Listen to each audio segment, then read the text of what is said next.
রাধে রাধে বন্ধুরা, কীরকম আছো তোমরা সবাই? আগের কালের বউ আর এখনের বউর মধ্যে আমি পার্থক্য দেখাইতেছি। মানে কি আগের কালে আসছিল আর কি এখন কালে নাই।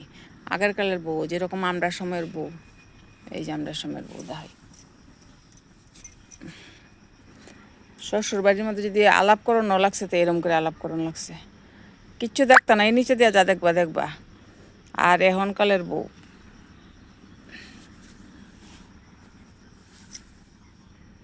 এই যে ডাইরেক্ট এখনকালের বউ।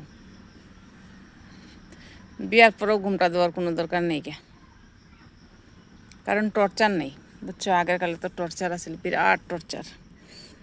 ঘুমটা না দিলে হইতো না, এডি না করলে আমরা জীবন জেগেছে, বুঝছো? মানে বিয়ার নামে একটা বিরাট বড় টর্চার, বিরাট বড় সংঘর্ষ গেছে। নির্যাতন কয় না, মানে নির্যাতনের চূড়ান্ত সীমা পর্যন্ত গেছে। এরকম গরম থাকুক ঠান্ডা থাকুক, মানে যাই থাকুক, এত বড় ঘুমটা দিয়ে চলা কত কষ্ট ভাবো দেখি। শরীর সুস্থ থাকুক তারপরেও, অসুস্থ থাকুক তারপরেও। আর এখন মনে করো মানুষ কমফোর্টেবল মেহসুস করে।